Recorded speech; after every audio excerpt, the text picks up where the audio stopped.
In Iran and across the world, some people have been celebrating the news of the killing of Ayatollah Ali Khamenei.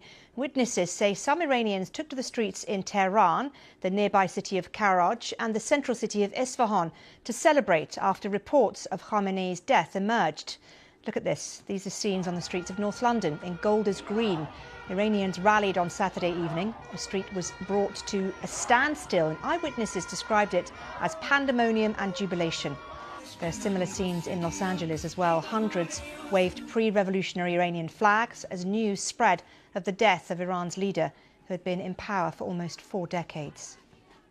Well, since being selected as Iran's supreme leader by a council of clerics in 1989, Ayatollah Khamenei has maintained a firm grip on Iran's politics and its armed forces, often suppressing challenges to the ruling system through the use of violence. Our diplomatic correspondent Caroline Hawley has this assessment of his time as leader.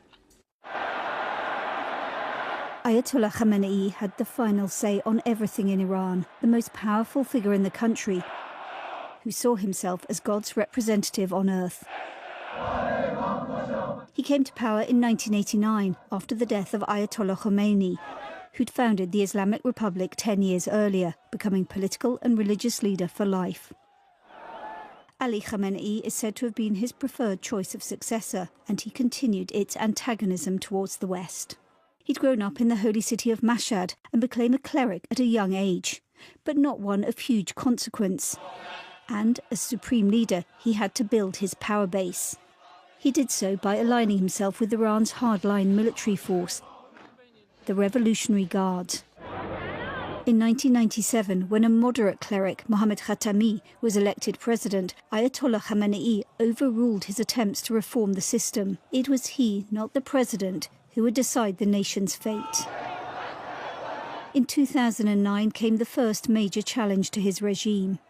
Mass protests in response to a presidential election that many Iranians felt was stolen by the system in favour of a conservative candidate.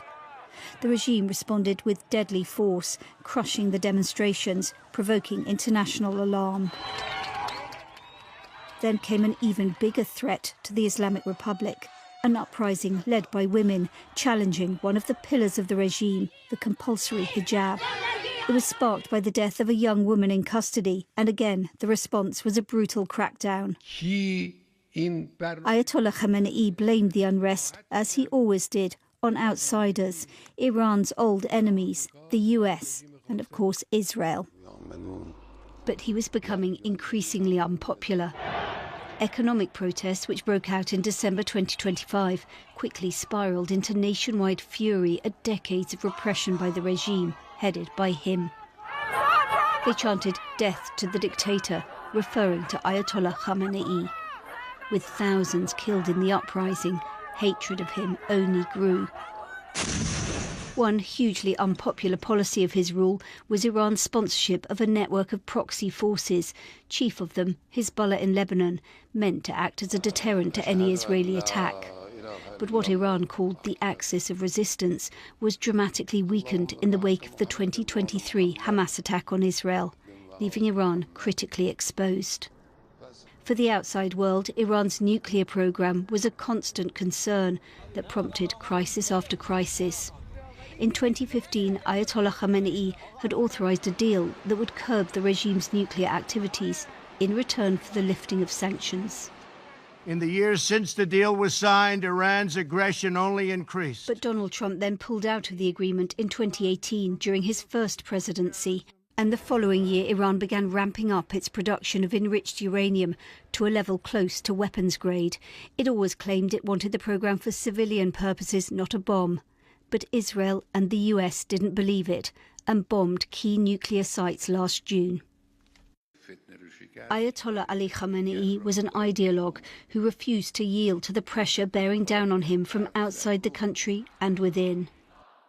To the end, he remained a hardline defender of the Islamic Republic, at great cost to so many Iranians, increasingly desperate to be free from his rule. Caroline Hawley,